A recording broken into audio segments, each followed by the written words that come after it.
guys, welcome back to my channel. It's NanaYaa Tresses here once again, and I'm going to be your hair growth coach. So today I want to make this video as short as possible. I want to talk about porosity. Yes, so most of you who have reached out to me to ask me about how I've been able to grow my hair so long and so strong over the years, or you need help starting your own hair growth journey and you do not know where to start, I always ask you as one of the very first questions that what is your hair porosity and your hair type.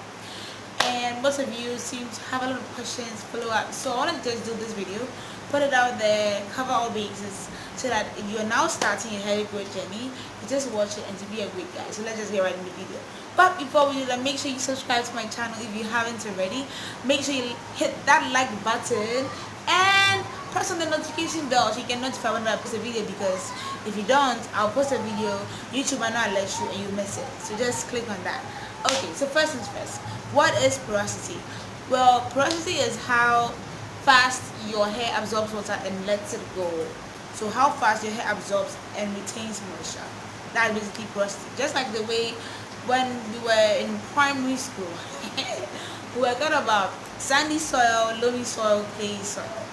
See, we had to do the porosity test for each of them, see how fast water drains through them and how much they retain the water. Same thing with porosity, except this time is with your hair. So basically it's about how fast your hair absorbs moisture from either from products or from the atmosphere and how easily it lets it go. So that's basically what porosity is. So as you may have it, just like the 3 types of cell, same thing with our hair. There's 3 types of porosities for your hair. And pardon me if you hear any noise in the background, it's currently raining right now, but I wanted to put this video out there, so yeah, just bear with me. So like I was saying, we have 3 types of porosity for your hair. The first one is high porosity, the middle one, normal porosity, then low porosity.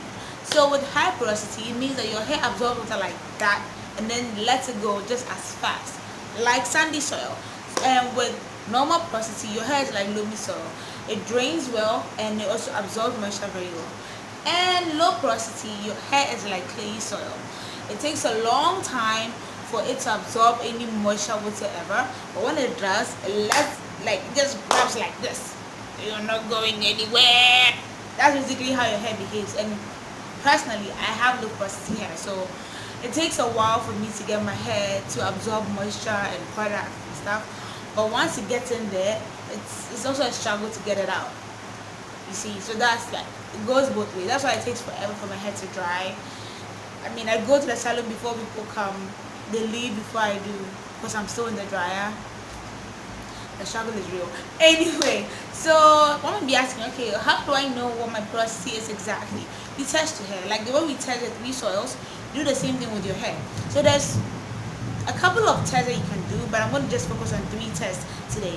So the first test is the float test. The float test is when you take a strand of your shed hair.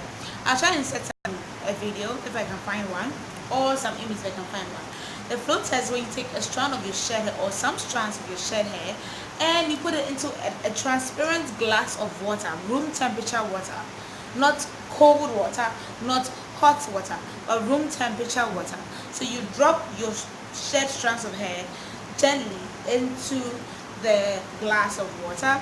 You wait 2 minutes and then you see what position that your hair has fallen.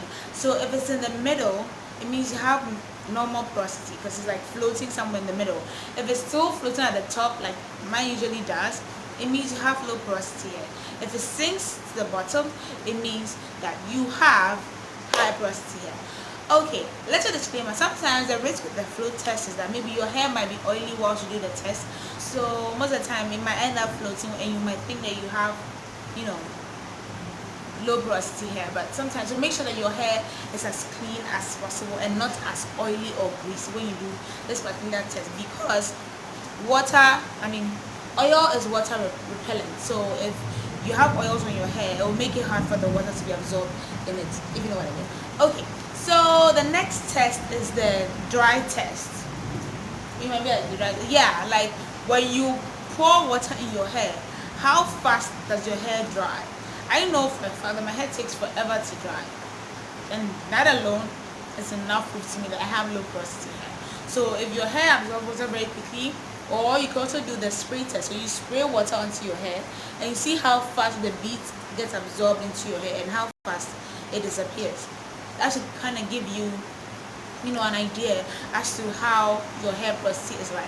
And the third test, which I can just do right now to show you, you just take a strand of your hair. Let me just come closer so you can see. So I want to take a long shot so you guys can see what I'm talking about. All right, here we go. This is so hard, like trying to separate the strands from each other. It's like they're like, don't leave me behind. Okay, here we go. So this is a single strand of my hair. I don't know how long this thing is taking to focus, but okay. So what you're gonna do is that you're gonna pass your hand upward.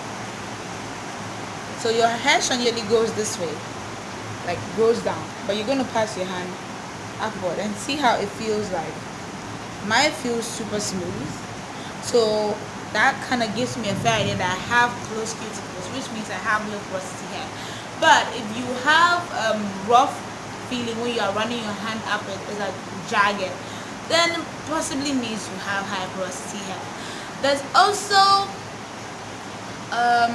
it could also be how, oh my goodness, I'm messing up. Okay, so those are the details that you can do. See what kind of hair porosity that you have. So something like, okay, so now I know my hair porosity is so bad. Okay, so hair porosity actually informs the kind of products that you use. If you have low porosity, you should limit the amount of protein because your cuticles are already shut. Means that whatever goes in there stays in there. Your cuticles are already shut, so you don't need as much protein because your hair is not as damaged. Don't get me wrong, low porosity hair can still be damaged and can be fixed by protein treatments, but you don't need them as often as somebody with high porosity needs them, because with high porosity means their cuticles are either broken or damaged or open, so they always need to do things that is going to like close up the cuticles a bit. So they're going to need more moisture because their hair loses moisture like so easily, so they're always going to need to be on top of their moisturizing game. That is for high porosity. And for low porosity you need more, for low porosity you need more moisture, and for high porosity you need more protein. But in it all, you should still have a very balanced regimen. So a little bit of protein, a little bit of moisture, except you variate the amount depending on how your porosity. If you have normal porosity, my goodness, you're lucky and blessed. You just have to make sure that you're balanced. So you need as much protein as you need the moisture. They should always go hand in hand and you'll be fine. So some of the side effects are that, like I said, if you have high porosity, you're going to lose moisture very quickly from the hair strands. Your hair is going to grow fast, which is actually a good thing. I mean, it's going to dry fast, which is actually a good thing. You have to, involve more protein treatments into your hair regimen. And with low porosity, since your hair, and then with high porosity, you should avoid heat as much as possible because your hair is already going through a lot in life. It doesn't need extra heat. But with high porosity, with low porosity, my goodness, you can't implement some heat. So personally, if I want to deep condition my hair, I know it's going to take a long time. I'm just supposed to put it on there. So I always try to incorporate some amount of heat into my regimen by either sitting under a hooded dryer whilst my deep condition is inside with a shower cap over it, or I use a steam cap, or I use my body heat by doing chores around the house, like waiting for like 2 hours before I wash it out, or else I'll be wasting the products, and hair products are expensive. So that's about it for porosity. If you have any questions, please let me know. If there's something that you think I missed, just comment in the comment section below and I'll make sure I attend to it as soon as possible. As always, it's NanaYaa Tresses and it was a pleasure talking to you, and I'll see you in my next video. Bye.